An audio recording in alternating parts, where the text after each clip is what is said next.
All right. Hi, everybody, and welcome to Dry Eye Happy Hour. I'm Rebecca at the Dry Eye Foundation, and with me is my colleague, Aiden. And we have our two doctor panelists today that we're so excited to have, Dr. Venkateswaran and Dr. Lappin. So our earliest Dry Eye Happy Hour tradition was our introductions. We would go around and introduce ourselves, just sharing our name and what state we were calling in from, what we were drinking, what our favorite eye drop was, and how long we'd had dry eye and why. So today we're going to do something similar, but I'm going to ask our doctors to also share just whatever else they would like us to know about them. So I'm going to start with myself. I'm Rebecca. I'm in Washington State.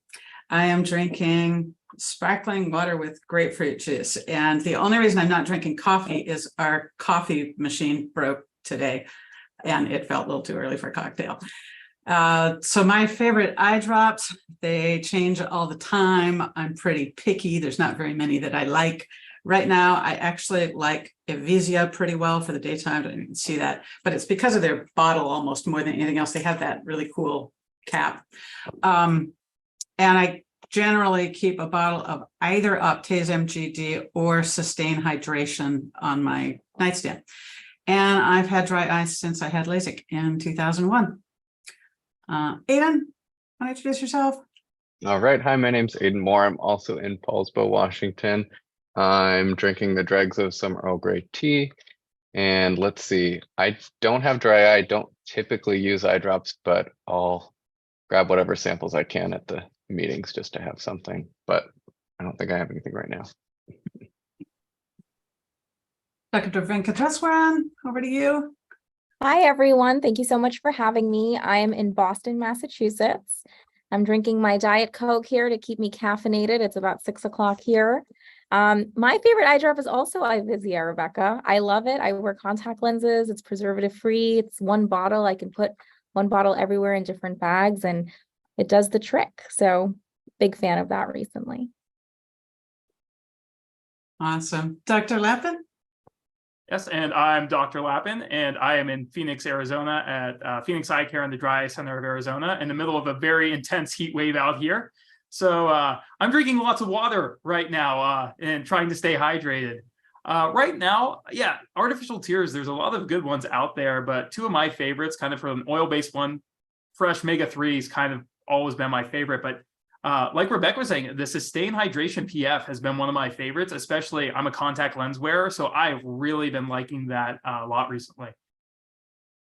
Awesome. You know, I'm just thinking about what you said about the heat wave there. I wonder if we could just diverge for about 30 seconds here on just that seasonality. How are people in both of your locations doing with dry eye right now? Yeah, it's tough here. I mean, we're dry all year. One of the big things I actually tend to tell people is I see more trouble during the season changes than I do kind of in the middle of the seasons.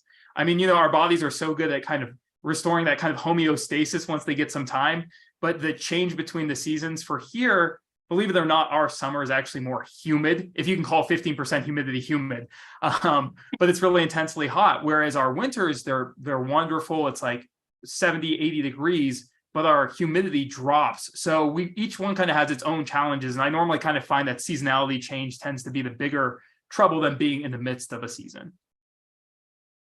Yeah, Boston right now, we're doing okay with our dry eye. Things are under control, but when it tends to transition to the fall, winter, that's when I see a lot of the uptick in symptomatology. And, you know, just with the heat blowing in the homes and, you know, it's just dry. And I think that makes things much harder, but summer tends to be a little bit better. But allergies right now have been a pain.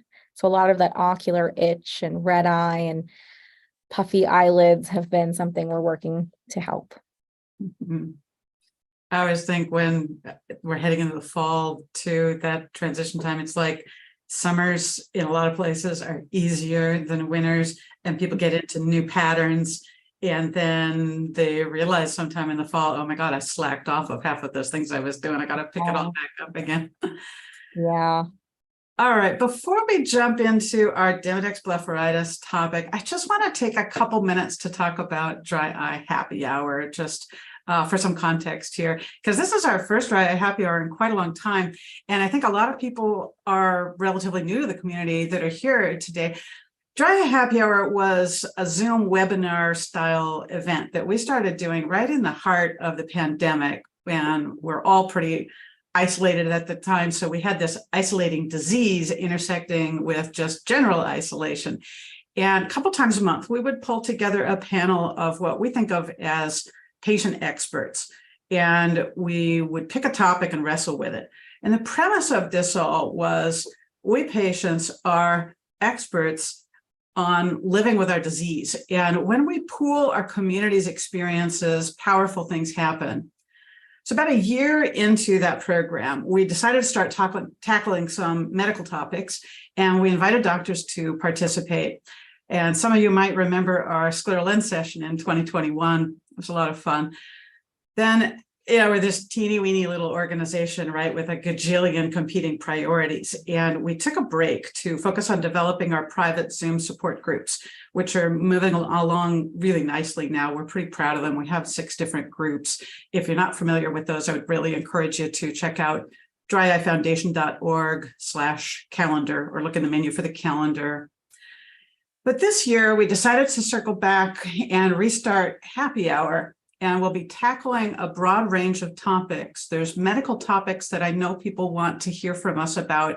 There's also this broader issue of how we navigate the world of medicine, how we navigate complicated choices, how we navigate our relationships with doctors. Because a lot of us, even though our disease sounds so common when we call it dry eye, and there seem to be so many treatments, our experiences too often feel like the experiences of people who have some kind of rare disease. We just have a hard time getting skilled help and getting solutions that work and meet our needs. So an important part of Dry Eye Happy Hour is to try to break down some of those barriers and bridge some of the communication gaps.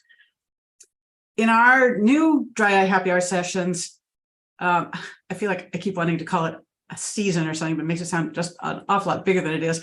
Anyway, most of these new sessions are going to have at least 2 patients as panelists, and you'll be hearing from me or other people on our board reaching out for volunteers.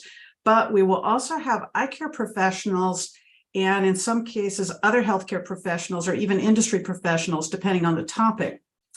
Today, it's just us and the doctors, Dr. Venkateswaran, Dr. Lappin, and selfishly speaking, this is awesome for me because I have so many questions. And I hope everyone here will share their questions also in the Q&A. And if anybody has any technical trouble, reach out to Aiden also through the chat. All right, so Demodex Blepharitis, here we come. A quick preview of, what we're going to be going over today. Demodex, what it is, why I should care. I'm going to talk about symptoms, what it's like to have it, talk about how we get diagnosed, and what everybody wants most, I think, is what do we do about it? So I think we'll just jump right in here. What are Demodex mites and why should I care? And actually, just a quick preview. I do have some couple of pictures to show. I thought this was one of the cutest ones out there. If you can call something crawling around in your eyelids cute. Oh, yeah, no, the stuffed animals are definitely cuter. I have a real mite. I'm just joking. And then that was one of the creepy ones out there on the web.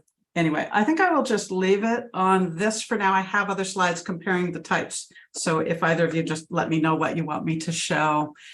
All right, Dr. Venkateswaran, would you like to start? Yeah, sure. So, I mean, in general, Demodex, I mean, whenever you hear the word mite, you're like, why do I need to know about this? But it's important to kind of normalize the sense that, Demodex is actually something that lives on our skin. It's part of our normal skin flora and tends to be there, tends to kind of wax and wane in terms of, how much of it is on us as we age. But then when it starts to, grow in an abundance, that's when it can potentially cause pathology. So it's important to realize that a normal amount of it is okay, but then you can have some changes with time. And this is follicularum. So there's two types that you should know about, Demodex follicularum and Demodex brevis. And follicularum, like the name suggests, lives in the follicle. So that's your little lash follicle where the hair is. It's actually a little bit longer, I believe, in length than brevis. And then brevis lives in the glands, so meibomian glands or sebaceous glands. So that's, the major difference between the two. And as they kind of overpopulate and take over space where our lashes live and our glands live, that's when they can start to cause, signs of blepharitis and meibomian gland dysfunction. Dr. Lappin, anything to add? I mean, you pretty much nailed that one there. I mean, that's more or less essentially the big takeaway, and I thought you really highlighted this well, is that it's normal. That's what some people are wondering. They're like, is this an infection? That's kind of what I often get the question. And no, it's not truly an infection. This is just part of our normal skin flora. However, it's the big thing. It's once they overpopulate. That's what I am always telling my patients if I see them, like, it's they overpopulate when they create a problem, because I'm sure you get the same response when I tell people I see this. They're like, oh my gosh, we need to get rid of all of them. I want them completely gone. I'm like, oh, it's okay to have some. It's a normal thing. It's just when things get a little bit too crowded that we have trouble. But yeah, biggest thing is there's two species. The kind of fun fact is that actually there's many other types of species that live on different mammals, but these two are actually just unique to humans. So these are kind of our special friends. Our own special Demodex. So what is an overpopulation? How much is too much? Yeah, so that's the great question, because they're actually, and this is one of the interesting things, there's no really actually established criteria from when you crest over to a normal population of Demodex into Demodex blepharitis.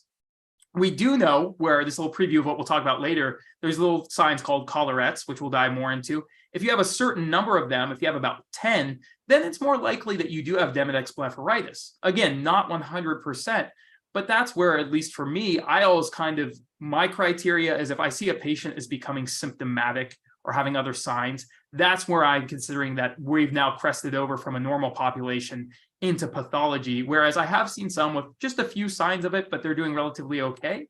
I normally kind of watch that, but I'm like, okay, well, right now you have it. It might be a normal population level, but if you have any issues, let me know. So, and I think, oh, sorry, go ahead. And I think it's important to just kind of think about, they're living on your skin, they're doing their thing, but when do they cause the problem? So what does the overabundance cause? So if you have an overabundance of, say, Demodex follicularum in the follicle, they're actually kind of using that lining to lay their eggs, and that leads to changes in the follicle architecture. It can cause your lashes to become misdirected. So that's often some of the findings that you may see, or patients may notice that their lashes are starting to look different. Other times you get a lot of this inflammatory reaction just from it's called the exoskeleton, or like the material of the mite, and that can cause some of that redness and swelling and irritation on the eyelid margin that many of my patients are bothered by. And then they also block the meibomian glands. You have the brevis, Demodex brevis, kind of living in the meibomian gland. So when it's there, it can also lead to eyelid margin irritation, prevents all of those oils from flowing freely onto the surface, and you could potentially get chalasia or styes to form on the eyelid. So there's like a method to the madness. They do certain things that can lead to certain symptoms, and that helps me also think about it and helps me explain it to my patients. I'm like, there's a reason that this is happening. This is where they're living. This is what they're doing, and you're getting these particular symptoms or these pathologies as a result. I have a really ignorant question here. I only ever hear about Demodex in the context of blepharitis. Are there other health issues that are associated with Demodex on humans? Sorry to throw a curveball. Right. Suddenly was curious. It's a good question. And humans, I'm not aware of too many. I know on other animals, like you can get something similar like mange, things like that. But in humans, I think it's probably one of the biggest ones. So I do know there are some associations. There's different types of dermatitis that I've come across. The biggest one, now this is kind of a chicken or egg discussion, is its relationship with ocular rosacea. They know that they're very concomitant. There are some people who believe that the actual cause of ocular rosacea is Demodex basically stimulating an innate immune response. Other people say, well, if you have ocular rosacea, you tend to get more inflammation of the skin, and that just makes it more easy for the Demodex to colonize.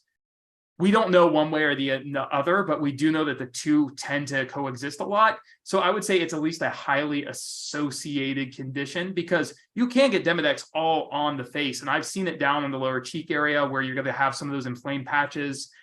So I would probably say that would be the top of mind other condition besides just Demodex blepharitis. You make a good point about the dermatitis. Like sometimes, especially during the pandemic, I would sometimes have patients pull down their mask just so I can see their skin, because there's so much loss. As ophthalmologists, we sometimes have to do a little bit of a dermatologic exam to see, do you have facial rosacea? Do you have, seborrheic dermatitis elsewhere? Do you have other areas, eczema, atopy? All of this can play a role in many of the ocular, pathologies that we diagnose. So we have to wear a few different hats when we're in the clinic. I thought I would just show that quick clip. It was one of the few I found that shows this close-up of them, moving around. All right.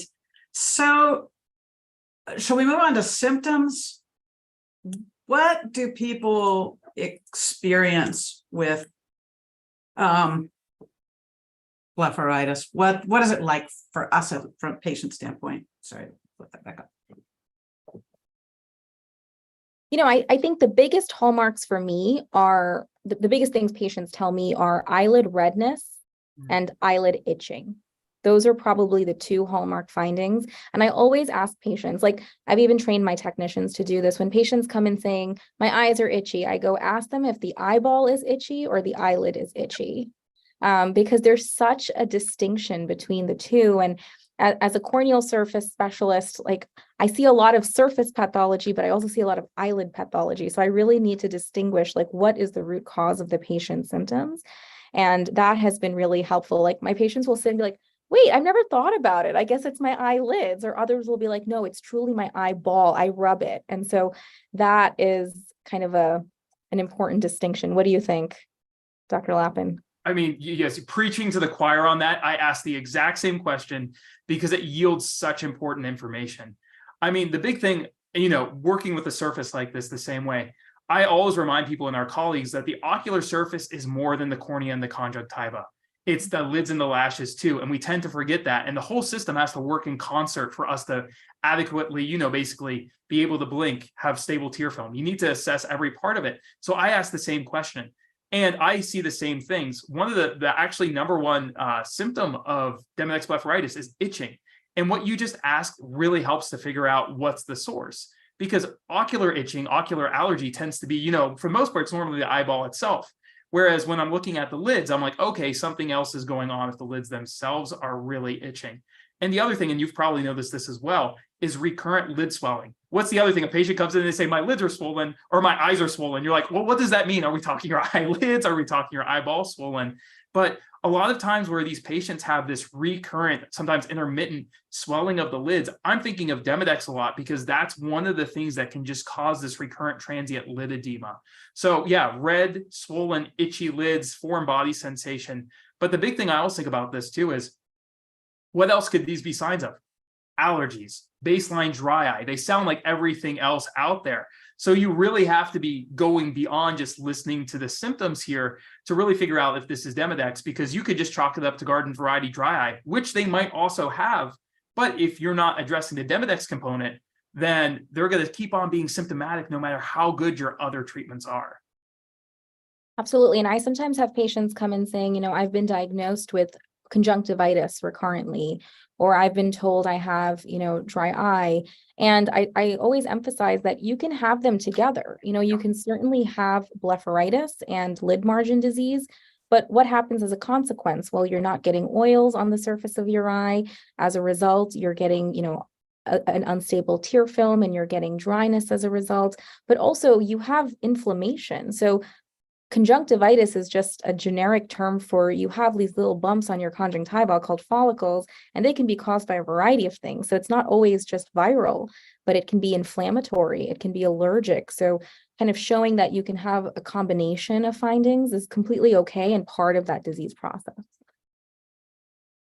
This is really great. I want to go back to the itching thing for a moment, because I know one of the things we wrestle with as a community is just communicating our symptoms effectively to doctors and filling in the gaps, and any tips we can get about just how to communicate more details without it being too much. I mean, some of us, fear just kind of saying too much as well. But is there more we can say? Is it just, okay, I have a lot of eyelid itching, or do we need to be sharing patterns, times of day, or the swelling that you talked about? Is that if I'm seeing you at 4:00 in the afternoon, are you going to know that I had edema when I woke up in the morning? What do I need to tell you as a patient? Yeah, I mean, I really think some people, you have all types of people. For me, I would say, yeah, give me anatomy that's affected. So, if you have itching, like we were saying, it's very helpful to know where the itching is. Timing, you might not have to tell me, yeah, it's like, it's 4:00 every fourth Wednesday when the sun is high. I need to know, like, is it now and then? Like, is it all the time? Is it constant? Does it come and go, morning or night? You don't need to have to tell me every detail, but if there is a pattern you've noticed, share with me the general pattern, because those are going to help me start to put things into certain boxes that I'm like, okay. For instance, one big thing we see with ocular surface and dry disease is dryness worse in the morning than, at the end of the day. That's kind of a reverse pattern most people would expect. But then I'm expecting that you're going to have some issue with lid closure at night. You're going to have lag ophthalmos. You're going to be getting this nocturnal exposure. So that timing element of things is very important. So I would say if you give me anatomy that's affected and you can give me a timing element of it, that's going to go a really long way in kind of helping me just already get the information that I need to kind of know where I should be investigating. And I think, honestly, pictures speak 1,000 words. So if you can show me 1 or 2 pictures of when your symptoms were the worst, because of course I always see you on your best day, right? Whenever I go to the doctor, I'm like, my symptoms are better. That's not helpful, but it's nice to just kind of get visuals as to what does that swelling look like? What does that redness look like? Are you seeing crusting? What does the discharge look like? That's helpful to me. And also, it's really helpful when I can just get a clear sense of what I always ask my patients, like, if you had to pick 3 things that worked the best, what were they? So I can get a sense of which treatments were most efficacious thus far. And then I can start to tailor or think of other things that you have not yet tried that could be helpful. That's a big thing. In my notes, I always write, like, tried all of this, and I'll star or bold the ones that my patients like the best. And that can help me frame, a treatment plan for the future. So I'm going to take a quick second here for just a housekeeping thing. We seem to be having some trouble with the chat. If there's anybody that had wanted to post something in the chat, for now, if you can just use the Q&A, just anything you need to put in the Q&A, we'll address it. So sorry about that. All right. So, one of the pictures that's growing from everything that you're saying, I think, that I really love is, although this isn't necessarily how our community would say it, but the dry eye and ocular surface world is like all about the comorbidities, right? I have 5 different things going on, and sorting them out and figuring out which to address how. And we've talked about allergy, talked about the Demodex, lag ophthalmos, these different pieces of it. We have a puzzle sometimes to pick apart. Then we patients need to be part of by sharing as much as we can. I love the idea of sharing pictures too. Let's see. Does everyone who has, say, an overpopulation of Demodex, where you can see something wrong on the exam that's resulting from the Demodex, do they know something's wrong? Are they feeling, would they typically be feeling the itching or some kind of other symptoms? Or do you have people in the chair, for example, who are there for some other reason, but you see all this blepharitis?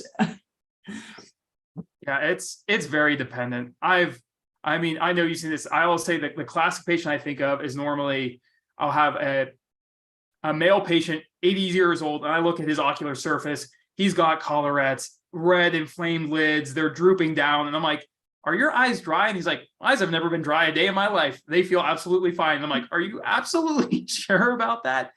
And it goes. Everyone's biology is different. Everyone's pain tolerance is different. Their perception of this. So, you may or may not know it. I think most people would be attuned to it, but it's not uncommon for me to actually see people who tell me they're subjectively asymptomatic and they have serious ocular surface disease. And then you kind of have that educational thing. And I'm like, well, if you ever do experience these things, just let me know.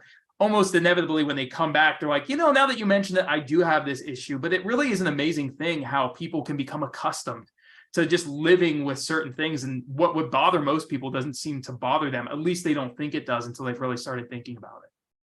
I actually see a lot of asymptomatic cases in kind of my pre-surgical patients. So when folks are coming to me for, evaluations for cataract surgery or refractive surgery, I'm always checking the lids, and I'll have a percentage of patients that just don't have any symptoms. Like they've never been told they have blepharitis. They've never complained of dryness, but I'm seeing a lot of symptomatology when I check their lids and when I stain their ocular surface with, we use stains in the clinic like fluorescein or lissamine green, and we'll see areas light up. And I'm like, I always make it a point to mention it because I don't want it to ever be something that, we never talked about initially, and then we're talking about after anything with surgery. And especially if I'm going to be going into the eye, I'd like to make sure the lids are clean and things are optimized so that I can reduce risk of infection, I can reduce risk of inflammation. So it's become a big conversation for me in my pre-surgical patients. And sometimes they're like, whoa, I had no idea. Like I've never really had a problem. Yeah, I completely agree. One of the biggest things for me is it's kind of, you see something, say something, even if they're asymptomatic, because even when I talk to our colleagues, I always say one of the biggest things, you never want to be the last doctor before the diagnosis. Because a lot of them, if they'll see something and if a patient's asymptomatic, they just won't mention anything. But then, they go to another doctor and they're like, oh, hey, I see these Demodex mites. And they're like, well, why did the last doctor never tell me that? You never want to be that person. But here's the thing, even if you don't treat something, but you're the one that caught it, they still give you credit. I see that all the time where they're like, oh yeah, my last doctor told me about that. So you're always the hero, even if you just mention it. So yeah, I'm a big proponent of that as well. Another question, do you see impact on people's vision? Do people come in, just like with some forms of dry eye where people will be complaining of their vision fluctuating or a little blurry or things. Will you see that related to Demodex blepharitis if there's no other causes? It certainly can. I think anytime you have lid margin effects, so if you're having obstruction of the meibomian glands, you're not getting a good oil layer protecting your liquid tears. And oftentimes these are the patients that I tell them your tears are evaporating too quickly. I'm just seeing them break apart very fast. And that's why you feel like nothing is lasting long enough. And as a result, within a blink's time, your vision seems to get from good to bad and it's fluctuating. And that helps them understand why that's happening. Other times, just the sheer inflammation of the lids can kind of obstruct their vision just because the lids are bigger and swollen. And I think that has been a challenge, especially if there's some associated what we call dermatochalasis, like the lids are already a little loose, and then you have swelling of them. That can just be a mechanical obstruction of the vision, and that can cause fluctuations. And if the lid is touching the eyeball in weird ways each time, of course, you're going to have some fluctuation. So I think that's an important correlation to make, that it's not always just the eyelid that's affected. Your tears are going to have a consequence as well. Yep, I completely agree there. And this is something kind of to help a patient focusing thing. One other problem I see is dry eye related blur is sometimes a very nebulous thing to even a lot of doctors. And I think you really nailed the one part I like to say, it changes within a blink. Dry eye blurriness tends to be transient and improves with blinking. Often, 2 times I'll see people come to my clinic with their major concern being blurriness, and they do have dry eye, but they've been referred to me, but they're like, I'm not really bothered by the dryness, I'm bothered by the blur, and there's some other cause. It's a cataract, it's a PCO, a clouding of their intraocular lens after cataract surgery, and it's not really dryness. So to kind of help, from a patient perspective, if you're kind of at a loss, you're like, well, is my blur due to dryness? Is it due to something else? If, it's kind of a blanket statement, but if you blink and it clears, then there's probably a dryness component. But if it's a constant thing, blinking doesn't impact it, artificial tears don't impact it, then there might be something else going on. So you definitely probably want to get a full exam just to rule out some of the other causes. Yeah, it's like dynamic blur versus static blur. Something I like to. Yeah, I like that.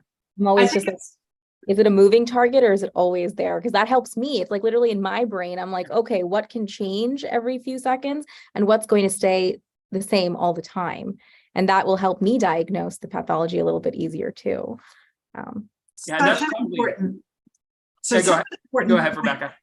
Sorry, such an important point to come out, I think, because I mean, one thing I run across pretty regularly in our community is once someone's been told by one eye doctor that the reason their vision is blurry is because they have dry eye, that will stick with them, just like you said about the other one. We remember those things, and then it may be we interpret all blur as I'm getting drier and drier, but there may be other things causing it. So I know that's something that comes up in our helpline and in our groups and things.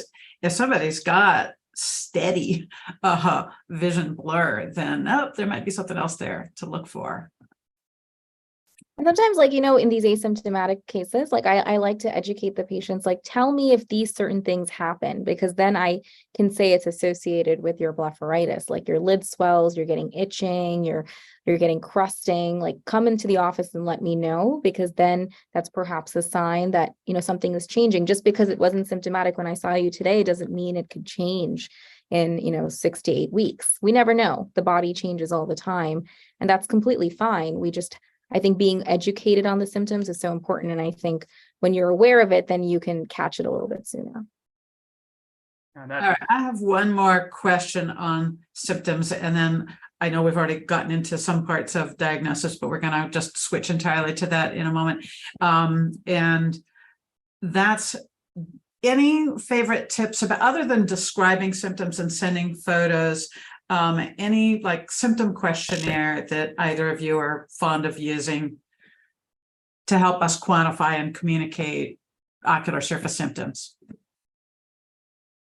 Yeah, it's funny you mentioned that, because it's actually changed for me over time. Sometimes the symptom questionnaires can be really helpful. Some people like to use them as screening, but most of the time now, I just ask the patient. I found that like openly talking is so much better than like this pre-made questionnaire. And that's not because they're bad, but every patient exam I always start with, even if it's a routine one, I'm like, are you having any dryness, irritation?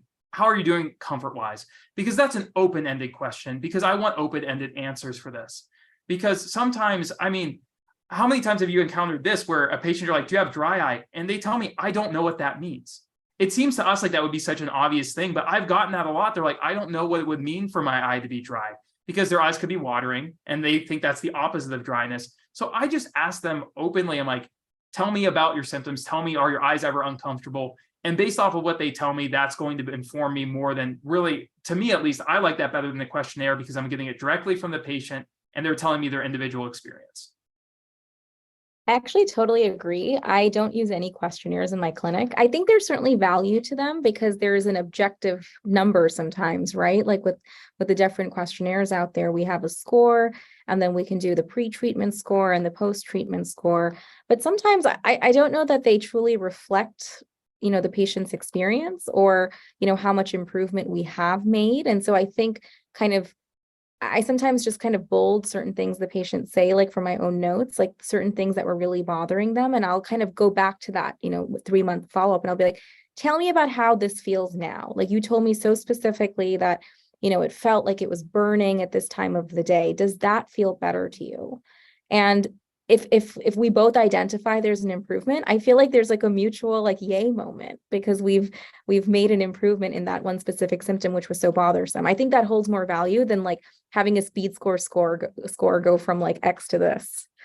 It's not as satisfying. So I mean, there's certainly a lot of dry eye docs that use a lot of questionnaires, and I think there's total validity to it. It's similar to like using imaging in the clinic, like meibomian gland imaging or meibography. You know, we're doing that quite a bit, and I'll do it from time to time, but I'm not routinely doing it all the time anymore. But if there are specific cases where I feel like the glands really looked, you know, not so great in the beginning, and we can potentially follow it objectively with imaging over time, I see utility in it. Yeah, I'm the same way with that, where for me, it's kind of my shift where subjective symptoms, I like to discuss them subjectively. Objective data, I like to keep objective. So I think there is tremendous value in objective data, but for me, it's going to be meibography, non-invasive tear breakup time, lipid layer interferometry, thickness. I want numbers for those, because those numbers mean something to me more, whereas the symptoms, that's a lived in experience. So the number doesn't reflect that. Whereas I'm like, I have my objective data so we can track that. but I want to hear from you how you're actually feeling. It's Yeah. really helpful to get your perspectives. I mean, I think that our ideal situation as patients is, yeah, we have this expert listening session where somebody knows all the questions to ask us to elicit the symptoms and their severity and their impact on our lives. I think as a community, we have a lot of experiences where our symptoms may be so much more severe than what anyone seems to be seeing in clinic that we find ourselves really challenged to feel heard. And that's where we tend to often recommend using the symptom scorers, because I mean, I personally really like the OSDI, just in the way that it can kind of capture the environmental impacts and then kind of functional impact on specific activities somehow. And even just to like highlight that those numbers may be way out of whack with the clinical numbers somehow, just to bring a different kind of discussion into play. I love this. I think that hearing how you handle that gives people hope too, that yes, there are doctors that will listen that carefully to our symptoms. That's awesome. Okay, moving on to diagnosis. And I know we've touched on a little bit of this already. Sometimes these things blend together a little bit. I see a few questions out there. A couple of them are related to treatment, and we'll get to those a little bit later on. But on diagnosis, so how do I know for sure or not that I have Demodex blepharitis? What does testing look like? Is this something that can easily get missed? Or is this something, like you said, Dr. Lappin, that may be noted and goes in the chart, but there's no conversation for a particular reason at that time? It's thankfully incredibly easy to diagnose, but at the same time can be equally as easily missed. All it's really involved testing. All you have to say is look down. And if you look down behind the slit lamp, you're going to automatically know right away. And kind of going back to what I said here, the beauty of Demodex blepharitis is kind of the simplicity of diagnosis, because though its symptoms are very non-specific and you can see them in many different ocular surface diseases, the pathognomonic sign, the telltale sign, is those collarettes that we talked about. And if you have the patient look down and you see these little kind of sleeves at the base of the eyelashes, that means you have Demodex infestation. So it's that simple. When you say sleeve, sorry, can you describe that a little more? Yeah, so here, actually, I don't know if I can I share my screen, because I have some. Totally, let me turn mine off. There we go. Yeah, let me see if I can share these here. All right, so let me bring these up. Okay, so right here, I kind of have an overview of this similar images that you have here. But if you look at the image there of that lid, these are collarettes. This is one of my favorite collarette patients here. And you can see you have these long kind of cylinders at the base of the lids. This is what we call a collarette. And what this is essentially is just a mixture of excreted wastes, eggs of the Demodex mites, just basically waste products, enzymes, things like that. And it kind of builds up at the lash follicle because they're burrowed down in here. And this is their garbage, is what I think. They just never take out their garbage. And the other thing you can see is if you actually look up further, you can see those little things kind of sticking out of the lid skin itself. Those are actually tails of the mites. So you can see that they're not just in the lids and lashes, but they can be in the skin too. So this guy, poor guy, literally had them crawling all over the place. And then the other thing about this is they have many different appearances. So you can see here, there's a milder case where you have this other one is very, very pronounced. And then you can have these little kind of flakes up further. They can be long. They can be really thick, like in this image here as well. And these are all just different patients I've seen that all have Demodex blepharitis. And I love this one image here of the fake lashes. And I know you've seen this too. They absolutely love fake lashes because the lashes are supposed to fall out. We're supposed to shed them. But when you put on these artificial lashes, they're basically held by this adhesive. So they stay on longer. So the mites basically just have a party with these. But again, you can see here, if you look down, you're going to be able to see these collarettes and make the diagnosis very easily. The other thing I love about that is the flip side is if you look down and you don't see them, then you can be like, okay, this probably isn't a problem for you. So you can rule it in and rule it out very easily. I think also your pictures show a really nice job of looking at this at the lid margin skin too. So what's standing out to me is kind of the red, like on your left side picture, kind of that redness of the lid margin. you can kind of see that's kind of the sensation, like patients complain of that. They notice like cosmetically their lids look redder, they're more irritated. And also look at the lashes, like they're not curling in a nice smooth fashion like you would expect. Even the fake lashes don't even look like they've kind of lost their caliber there. But it's kind of showing that you also have that concomitant misdirection of the lashes. You can even have lash loss where the lashes fall out and the red skin. So those are really nice images of what we're seeing. And it's sometimes hard. I mean, I think sometimes my patients ask me like, can I see this? And I'm like, honestly, it's super hard to see unless you have a really fine magnifying mirror that like, women may use for their makeup or like tweezing their eyebrows. It's really hard to see that level of detail. And so that's why it's nice for us to have that magnification at our microscope where we can identify this. And I agree. I think collarettes have really become a wonderful way to diagnose the condition. And I don't really use a lot more than that. I'll look for collarettes and I will combine it with the patient's symptoms. And I think that paints a picture and a good story as to whether or not I think Demodex blepharitis plays a role in what's bothering someone. We've got a question from Nancy, and maybe just tangentially related potentially to Demodex, but I have Sjogren's and have also been diagnosed with ocular rosacea. Can those be concomitant? Can one make the other worse? Yeah, I mean, they're definitely concomitant. And one of the things that we were discussing here at that redness, if you kind of look at all of these images here, if you look at the lid skin above, you can see these, especially in this first one, those fine kind of spidery blood vessels. And when you see those, that's actually one of the times where you're actually considering having ocular rosacea. One of the biggest things I always say when I talk about dry eye, I really talk about it in the context of ocular surface disease, which is we all know that dry eye is multifactorial. You can have as many ocular surface diseases as you want. You don't want to have any, but oftentimes they're right around the corner from each other.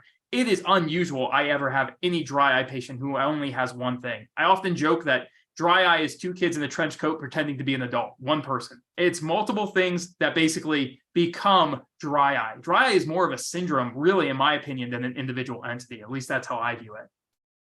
And yeah, we tell people ocular surface diseases travel in packs. Oh, sorry, Dr. Venkateswaran, go ahead. Oh, no worries. I think both of Sjogren's and ocular rosacea will cause, different symptoms too. So a lot of the times your ocular rosacea may manifest more of that, lid swelling, sty formation, redness, itching, but then your Sjogren's is just preventing you from generating enough tears. So you're feeling like your eyes are bone dry, but you at the same time can have lid swelling and everything else. And so it's important to kind of ascertain how much of each is happening. And I've certainly seen patients have both. Do they worsen each other? Probably not, but they probably worsen your symptoms altogether, right? Because you have multiple different symptoms happening at the same time. All right, we got this really smart question from Mark, and then I think we'll go ahead and move on to treatment. Will daily lid scrubs eliminate the collarettes and possibly interfere with diagnosis? I mean, not that I've seen. No matter how much you scrub those lids, these guys are tough. So if you go back to what we were talking about at the beginning, they have an exoskeleton, which is made of chitin, and that makes them very, very resilient. So basically, alcohol can't get rid of them. Povidone iodine can't even get rid of them. So no matter how well you scrub, we might look and say maybe your case is less severe, but it's very unlikely that you're going to be able to remove all of them, and we're not going to see them, especially if we're looking closely. Yeah, agreed. I mean, most of the components in the lid scrubs aren't necessarily eliminating the mite, right? They may actually help mechanically remove some of that waste and debris and accumulation of material, but they could potentially be regenerating, I'm not sure how, in what time period, like days to weeks, but we might see it look better at a given exam, and then we could see it get worse later. And that's because the mites are still doing their daily thing. But I do think it's important when you think about lid scrubs and being, careful with how much you're scrubbing. That is something I educate my patients. Sometimes the actual mechanical rubbing can be very caustic to the surface. You can actually cause more swelling. You can cause lashes to fall out. You can cause misdirection of lashes just by that mechanical trauma. So doing everything in moderation, I think, is important, and using the right type of lid scrub. I'm sure we'll go into treatment, but I always like tea tree oil products if possible.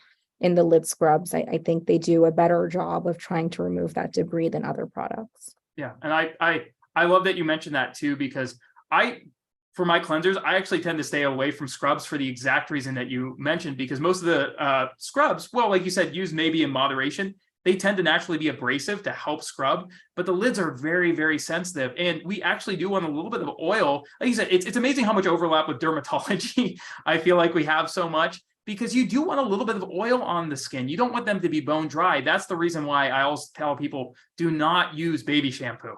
That is not a lid cleanser, because it strips the oils, and it can actually dry out and irritate the eyes, and you can actually get more irritation. You know, when the cure is worse than the disease, that's not a good thing either. By that pesky baby shampoo point, I'll tell you, it's the bane of my life. It's like, it's the conventional wisdom, and it's been out there forever. It's on a million websites, and it's, you know, delicate. I get into that with people all the time, but we don't want to be saying, you know, you're getting bad advice. Obviously, it's just getting people to that next level of sophistication in what they're using on their lids is tricky.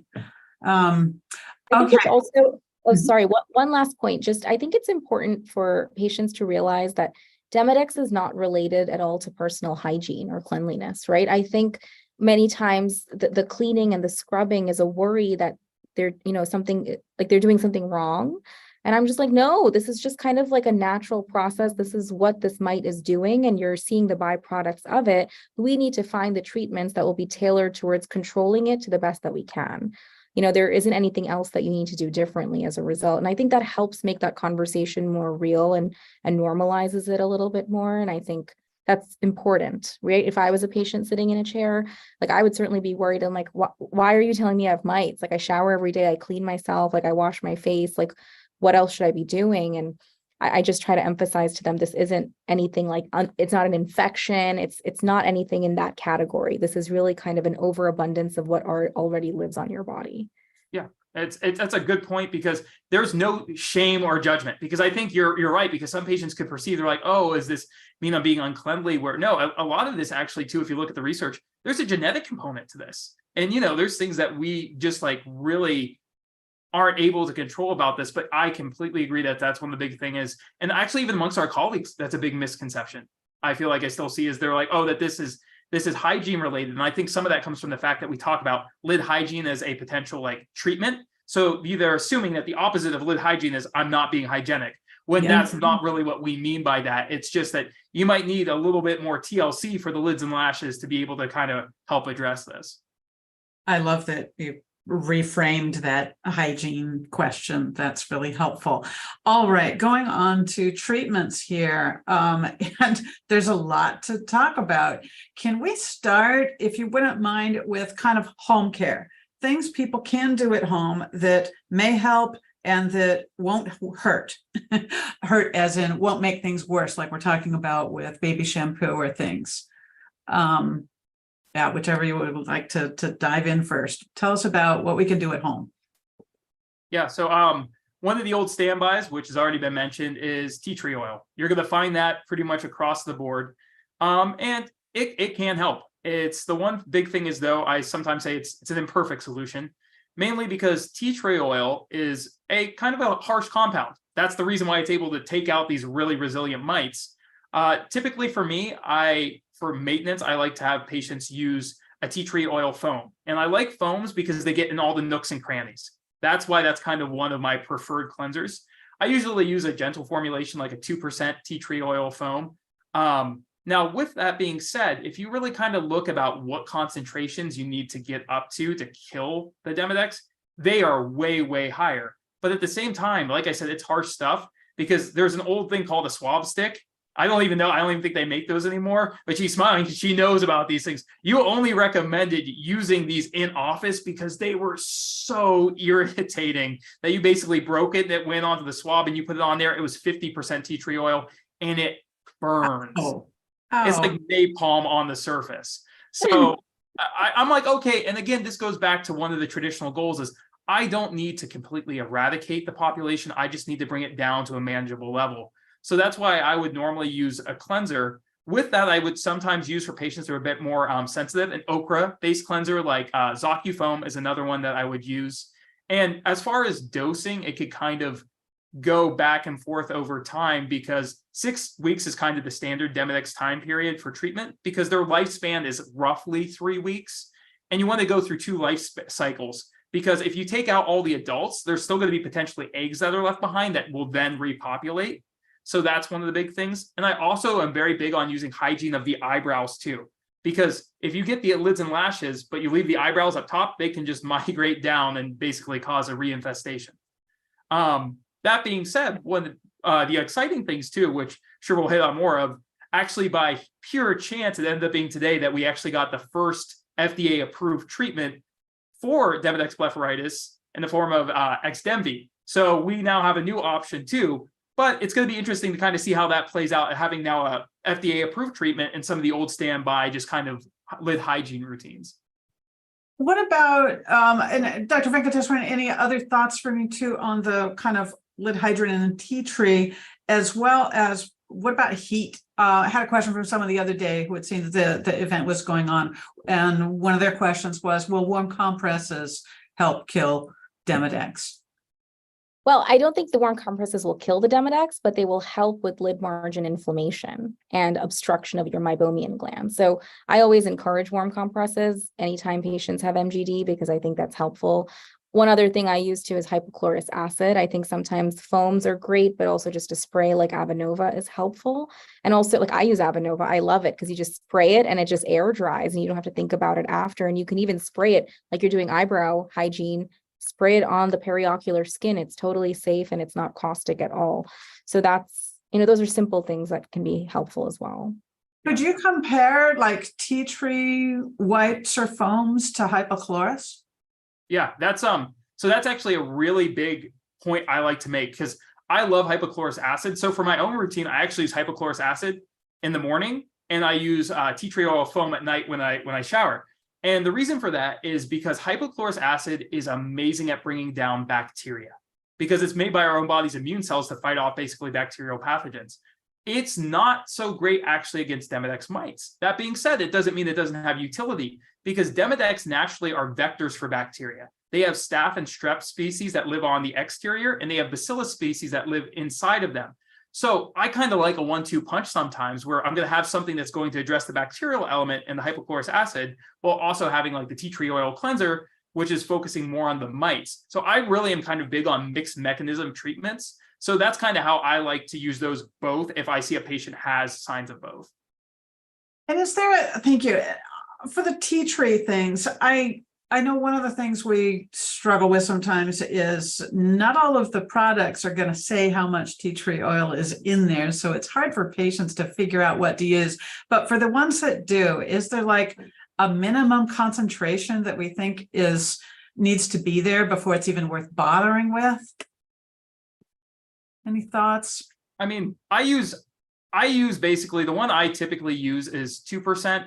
If you look at the literature, most at-home treatments are typically between 2 and 5%. Yeah.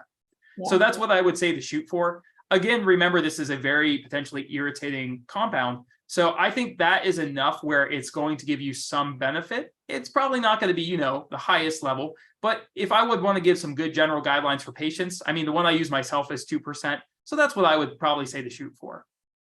Yeah, I agree. Thank you.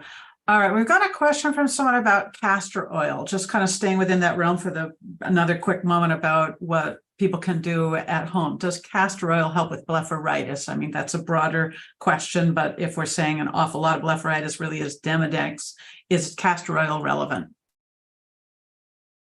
I don't have much experience with castor oil, to be completely honest. I don't know, Dr. Lappin. I mean, from what I can maybe think, it's kind of hydrating the skin in any way, kind of when you're eradicating oils, but what are your thoughts? Yeah, it's actually similar. I find a lot of my patients kind of find their way to it because if you look online, people tend to like, more natural things. And castor oil is not something I personally recommend, but I see a lot of patients do it. And it also, if you're going to be using something on the lids, it's pretty benign. It's exactly what you said. I think it's a decent moisturizer. If you want to have something like that, it might help bring down any true dermatologic inflammation that's related to dryness, it might help with that. I know some people said it might also help with lash growth. So I do know there are some like eye safe beauty products that use that. So I don't think it's necessarily a bad thing, but like anything, just kind of watch when you use it. If it makes you feel better, then okay. If it feels worse, then I wouldn't recommend keep using it. That's sometimes my very pragmatic approach to some of these products. And I usually say try to avoid getting it in your eyes if you Yeah, can, yes.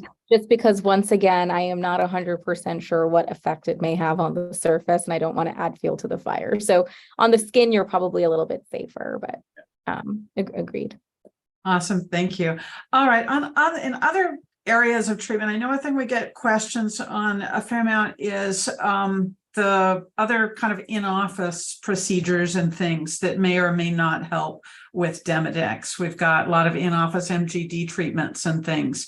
Any particular comments you have on those? Dr. Venkateswaran, do you want to start on that one? Yeah, when I think about Demodex, there's two that I think are more efficacious in the patients, which is blepharoexfoliation. So where we're actually mechanically kind of debriding all of those collarettes and waste and debris off the lashes.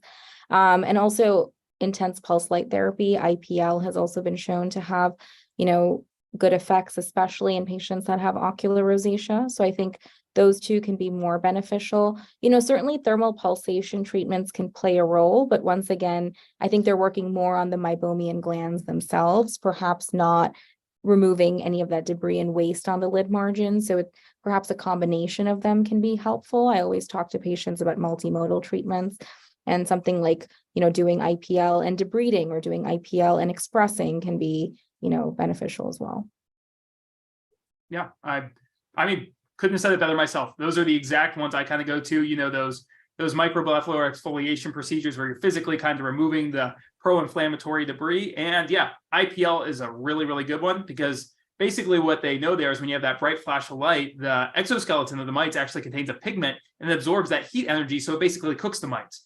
So that's one of my kind of favorites. And like you said, mentioned also the ocular rosacea element to it. I really like IPL as kind of an advanced procedure for patients because it addresses several of the elements of dry at once. So that's kind of a big thing for me. So I really like that.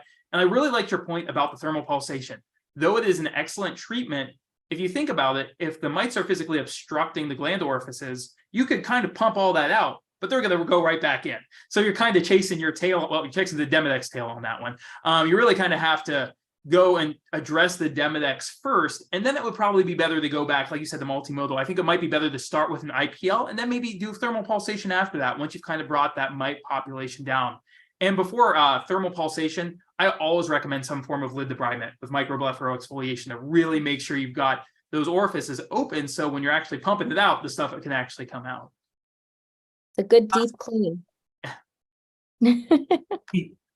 All right. One last thing before we get on to the now newly approved drug that we weren't expecting to be approved before we started today. And that is in the therapeutics area. I know the new drug is the first that is approved for Demodex blepharitis, but I know there's been a lot of off-label use of therapeutics for blepharitis. I'm just wondering if you can comment on that. I know we have a couple of people in the Q&A asking about Ivermectin, and that was going to be a question of mine as well. We've got oral Ivermectin that I know of people being, dosed, maybe a couple weeks apart, and topical Ivermectin. I think we've got questions about that. Any experience with that? I've used more topical Ivermectin, actually. Cilantro ointment has been pretty well tolerated in the patients that I've used it in, and I think it's done a pretty good job of reducing the lid margin inflammation. I don't prescribe a whole lot of oral Ivermectin. I just haven't. I try to stick with topical if possible. But I certainly think that it's probably the best thing that we have in terms of addressing, it's like an anti-parasitic in ways, right? So it is addressing, these mites in some way. Is it truly eradicating them? I think probably not as efficacious as our upcoming treatments, but. Yeah, I would agree. I mean, I personally haven't really used it, but when you look at the literature, there's studies that show that oral has been helpful and everything. But again, there's just not enough data there for me to say one way or another that this is, is it probably from a pure mechanistic standpoint, it makes sense, but there's not enough for me to say that, this would be the treatment to really go with, just because it hasn't been studied enough, in my opinion. Mm-hmm. So there's a couple of questions about that. I'll just read them. If you have any more comments, great. Otherwise, we'll move on. Looks like we might be running about 5 minutes over today. Sorry about that. So T-Rex says, how do you feel about the use of ivermectin, melatonin cream for the eyelash line, and for how long a treatment before stopping? So that was the one. And then Robert says, what about ivermectin? My ophthalmologist puts me on 2 rounds, 1 dose, then the other 7 days later of it every 6 months or so. And it really seems to help. In fact, I stopped needing IPL after he started giving me that.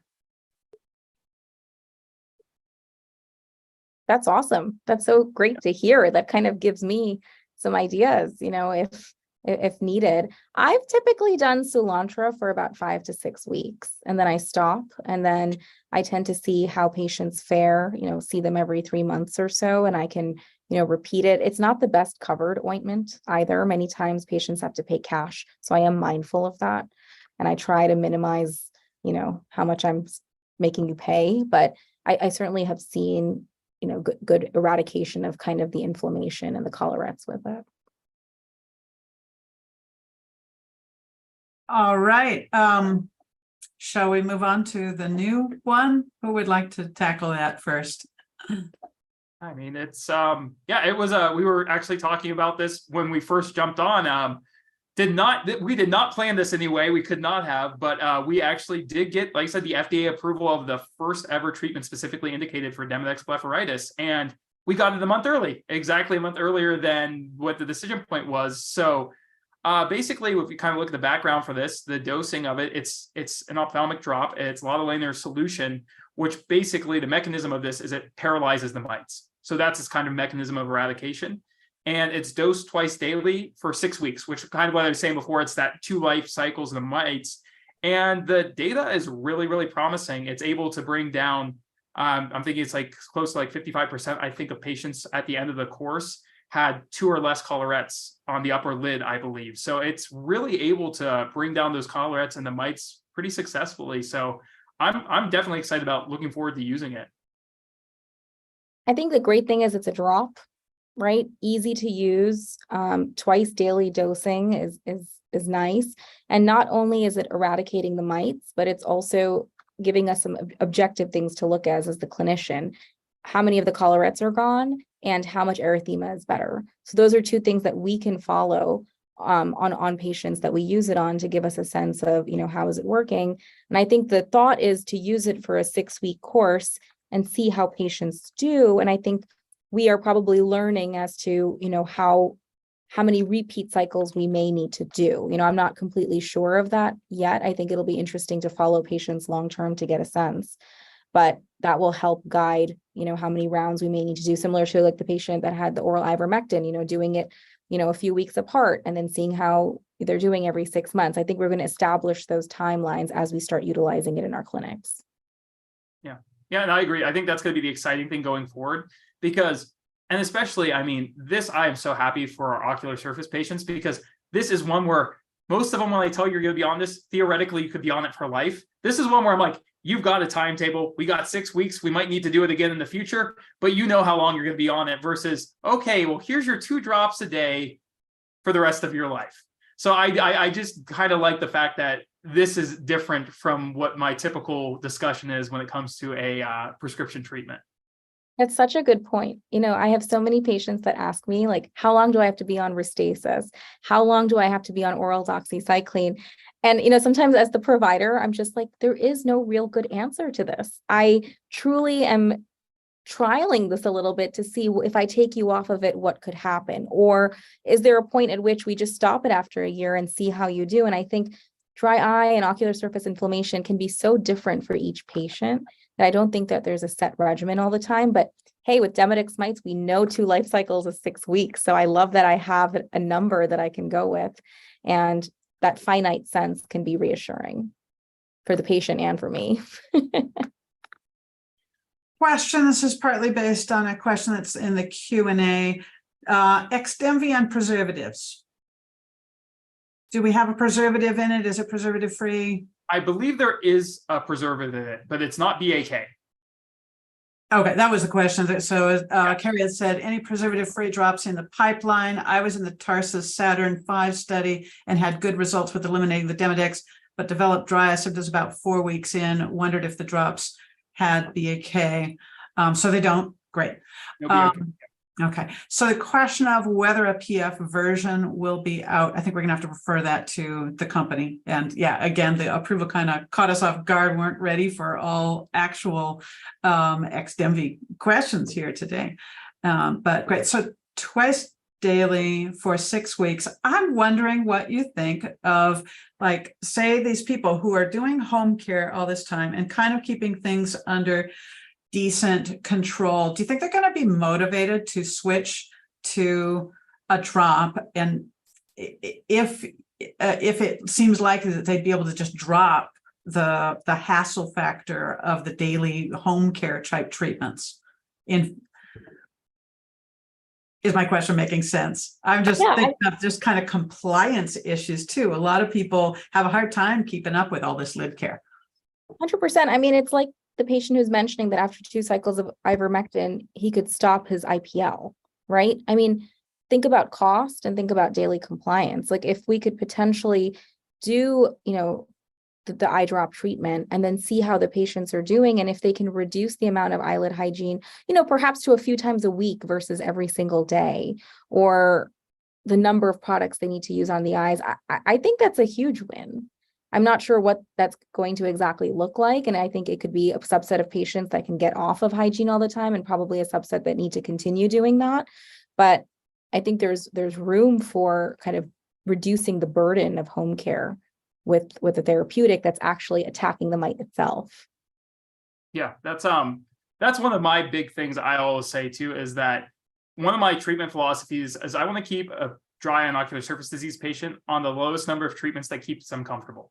Mm-hmm. So if I have something that's going to reduce, and I think that's going to be one of the big things for this too, there might still be a place for, typical lid hygienes, cleansers, things like that. But if I can add something that's going to reduce the daily treatment burden, that's great. I'm all for that. We love having options. As patients, we've got different needs, we've got different life constraints and all that. Quick question about prevention, and then I think we'll start wrapping up here. And any last wisdom you'd like to share with us about Demodex blepharitis, it would be wonderful to hear. You had that slide, Dr. Lappin, earlier about the lash extensions, and that was thought-provoking. It sounded like you're feeling that that's inviting more Demodex, if I understood you right. I'm just thinking about lifestyle things that may inhibit or encourage Demodex. Anything particular to share on that? I mean, I think, like you said, like lash extensions, any doctor who's dealing with ocular surface disease will say that they are not our favorite things. They just invite all kinds of trouble there. That's kind of one of the biggest things. I mean, again, this is tangential to Demodex, but really kind of the ocular rosacea element to that. One of the hallmarks of ocular rosacea is it has certain triggers. They're individual. So for some people, it's spicy food. Other people, it's a glass of wine, things like that. I don't know if there would be necessarily an impact on Demodex with that. But again, just knowing the two associations between the two might be good to kind of keep aware of what things might flare your dry eye in general, because they might have an impact on that. But again, not sure that's going to really change more or less the Demodex situation per se, but everything feeds into each other. Everything's connected. If you have ocular rosacea and that flares, then it's likely going to exacerbate the symptoms of another problem. So, and that way they're related, but I don't think there's really much of a lifestyle thing for the most part beyond that I think is going to encourage like a growth of Demodex. Agreed. And I always tell patients, like, be mindful of the makeup products you use, have a nice eye wash cleanser, clean your makeup off. I actually encourage them to use magnetic lashes rather than, glued on lash extensions. I think that, they're magnetic eyeliner and you can put lashes on and take them off and it's done, and less nidus for potential, bacterial or even mite infection. So sometimes simple things like that, just having kind of a routine, just like we brush our teeth at night and we wash our face and we do an eyelid cleanser. I think that can keep things under good control. Thank you. All right. We had a question in there. What causes an overabundance of Demodex? I kind of think we covered that earlier on. So I'm going to encourage the user to watch the video if they missed the earlier part. And then one last one, LLT, the low-level light therapy. Any comments on that, say, versus IPL in reducing Demodex? I don't know so I'm not really implementing it there, but just from a mechanistic standpoint, I'm kind of thinking of, again, energy delivery, and LLT is by nature low level light energy. So I don't know if that would actually have enough energy to eradicate the mite, because you're getting a full spectrum of light energy when you're using IPL. So you're going to have some of those higher energy levels, which are more likely to kind of hit that exoskeleton. Whereas I'm, at least again, mechanistically thinking, I'm not sure you're going to have that same energy level. But again, nothing I've experienced with. Again, that's just from my understanding of how it works. Yeah, I actually don't have much experience with it. All right. Thank you so much. Any last thing, can maybe both of you just share any last advice to patients listening today? I mean, honestly, I think this is just a great opportunity to realize that this can happen. You can have Demodex blepharitis and it's totally okay. And come see us so we can examine you and we can give you some insights as to whether or not we think this is even there. And if it's there, we now have a therapeutic we could potentially offer, or we have, many products we've been using for years to try to mitigate your symptoms and keep you more comfortable. So I think, knowledge is power. So just knowing that this exists and being empowered with that is important, is the first step. And then we can help guide you to really reducing your symptoms and, hopefully having better vision and less symptomatology. Awesome. Thank you so much, Dr. Venkateswaran. I really appreciate the time you spent with us today. Dr. Lappin, any last things to share? Yep, I pretty much echo the same sentiments. The biggest thing is just get checked out. That's the way you can look. Don't worry about it. Don't be like sitting at home fretting. Just get it looked at. Like I said, it's very simple for us to take a look at. Look down. We can see if it's there or not. And if it's not there, great. We can figure out if there's other issues for you. But if it is there, now we have treatment options. We have the first approved treatment option for it. So I've been recently, and we were even chatting about all the different developments we've had in the dry eye arena recently. I've been telling my patients recently, I really wish you didn't have dry eye, but if you did, now's the time to have it, because I have more things available to treat you than I've ever had before. So the first step for that is really, just going in, getting an exam, getting things looked at, and hopefully, you can start kind of working on that and kind of going on the journey to getting you feeling better, back to where you're not worried about your eyes most of the time. Back to feeling like, oh, I'm not even thinking that my eyes are in my head, which is the way it should be. But it all starts with just getting that first exam and, looking for things. Awesome. Thank you so much, Dr. Lappin. Now, any products that we talked about here, including the newly approved XDEMVY drug from Tarsus, we'll have links to everything on the YouTube video, which we'll be posting shortly. It's been fun and I learned a ton today. So thank you so much. And we will see everyone again next time around.